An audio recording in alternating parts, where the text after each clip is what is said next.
So நம்மளுடைய உடம்புல stress and pain அப்படிங்கிறது வரதுக்கு ஒரு பேசிக் காரணம் என்ன அப்படின்னா, ஒரு வீக்னஸ் ஆர் டைட்னஸை வந்துட்டு டெவலப் பண்ணுறது தாங்க. எதனால் டெவலப் ஆகுது அப்படின்னா, நம்மளுடைய லைஃப் ஸ்டைல், ஃபுட்டு, நம்மளுடைய ஸ்லீப் குவாலிட்டி. இப்போது வீக்னஸ் அப்படின்னா என்ன அப்படின்னா, இளநீரில் இருக்கிற வழுக்க மாதிரிங்க. இளநீரில் இருக்கிற வழுக்கையை பார்த்தீங்கன்னா, சும்மா இப்படி போட்டு நீவினாலே பார்த்தீங்கன்னா அது வந்துட்டு வெளியில் வந்துடும். அந்த மசில் வந்துட்டு பார்த்தீங்கன்னா அவ்வளவு சாஃப்டாக இருக்கும். குழந்தைங்களோட மசில் மாதிரின்னு சொல்லிடலாம். அடல்ட்டு ஆனால் அவங்களுடைய மசில் எப்படி இருக்குன்னா குழந்தைங்க மசில் மாதிரி இருக்குது. இந்த மசில் வந்துட்டு நம்மளோட எலும்பை வந்துட்டு இறுக்கி பிடிச்சிருக்காது. நம்ம மூவ்மெண்ட் கொடுக்குற போது எலும்பு எல்லாமே வந்துட்டு ஜாயிண்ட்டாக இருக்குது. அப்போ அந்த ஜாயிண்ட் வந்துட்டு பார்த்தீங்கன்னா விலகும். அதாவது அந்த இடத்துல ஒரு ஸ்பேஸ் கிரியேட் ஆகும். எக்ஸாக்ட் ஸ்பேஸு அப்படி இருந்தால் மட்டும்தான் வலி இருக்காது. எப்போ அந்த ஸ்பேஸில் வந்துட்டு கூடையோ இல்லை குறைவோ ஏற்படுதோ அப்போ அந்த இடத்துல வலி ஏற்பட்டுருங்க. இதே வந்துட்டு டைட்னஸ் அப்படிங்கிற ஒரு கான்செப்ட் பாருங்களேன். கொப்பரை தேங்காய் மாதிரி. கொப்பரை தேங்காய் பார்த்தீங்கன்னாக்கா ரொம்ப ரஃப்பாக இருக்கும், ஹார்டாக இருக்கும்.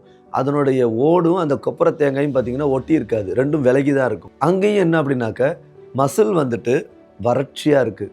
அந்த இடத்துல ஒரு நீர்த்தன்மையே கிடையாது. நம்ம சடன் மூவ்மெண்ட் ஏதாவது ஒன்று கொடுக்குற போது எலும்பு ஜாயிண்ட் வந்துட்டு பார்த்திங்கன்னா விளைக்கிறோம். நம்மளுடைய ஜாயிண்ட் வந்துட்டு பார்த்திங்கன்னா எப்போ ஸ்டடியாக இருக்கும்னா, மசில் ஸ்ட்ரென்தனிங்காக இருந்தால் மட்டும்தான் நம்மளுடைய போன் எல்லாமே வந்துட்டு பர்ஃபெக்டாக வந்துட்டு இருக்கும்.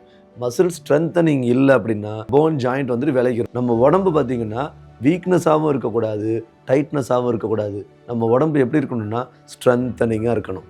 ஸ்ட்ரென்தனிங்னா என்ன அப்படின்னா, நல்ல ஒரு தரமான முத்தின தேங்காய். அந்த முத்தின தேங்காயில் இருக்கக்கூடிய அந்த மசிலை நம்ம எடுக்கணும்னா நோண்டி எடுக்கணும். அப்போ தான் வந்துட்டு அந்த தேங்காய் அந்த ஓடுலேருந்து பிரித்து எடுக்க முடியும். அந்த மாதிரி தான் இருக்கணும் நம்மளுடைய மசில். நம்மளோட எலும்பை பிடிச்சிருக்கணும். அப்படி ஸ்ட்ரென்தனிங்காக இருந்தது அப்படின்னா அவங்களுக்கு அவ்வளோ ஈஸியாக வந்துட்டு நெக் பெயினோ பேக் பெயினோ இல்லை வேறு ஏதாவது ஒரு உடம்புல தொந்தரவோ வரவே வராது. ஏன் அப்படின்னா மசில் எல்லாமே பேட்சாக நம்மளோட எலும்பை வந்துட்டு நல்லா இறுக்கி பிடிச்சிருக்கும். அப்போது நம்மளுடைய மூவ்மெண்ட் கொடுக்குற போது அந்த மூவ்மெண்ட் வந்துட்டு பார்த்திங்கன்னா எலும்போட ஜாயிண்ட் வந்துட்டு விலகவே விலகாது, நல்லா ஸ்டடியாக இருக்கும். இதே வீக்னஸ் அண்ட் டைட்னஸ்னு இருக்கிற போது விலகிரும். அதனால தான் நமக்கு பெயின் வருது. இப்போ இந்த வீக்னஸை நம்ம வந்துட்டு ஸ்ட்ரென்தனிங்காக மாற்றணும், இந்த டைட்னஸை நம்ம வந்துட்டு ஸ்ட்ரென்தனிங்காக மாற்றணும்.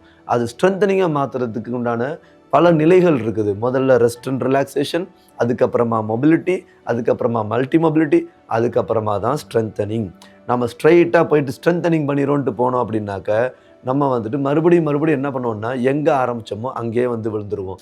இந்த பக்கம் பெயின் சரியாயிடும், அந்த பக்கம் பெயின் வந்துடும். இந்த மாதிரியான ஒரு சேஞ்சஸ் இருந்துக்கிட்டே இருக்கும். ஒரு ப்ராக்ரஸில் இதை நம்ம சரி பண்ணணும்னாக்க இது மாதிரியான rest and relaxation, mobility, multi mobility, strengthening அப்படிங்கிற கான்செப்ட்களை நம்ம போய் டெவலப் பண்ணணும்.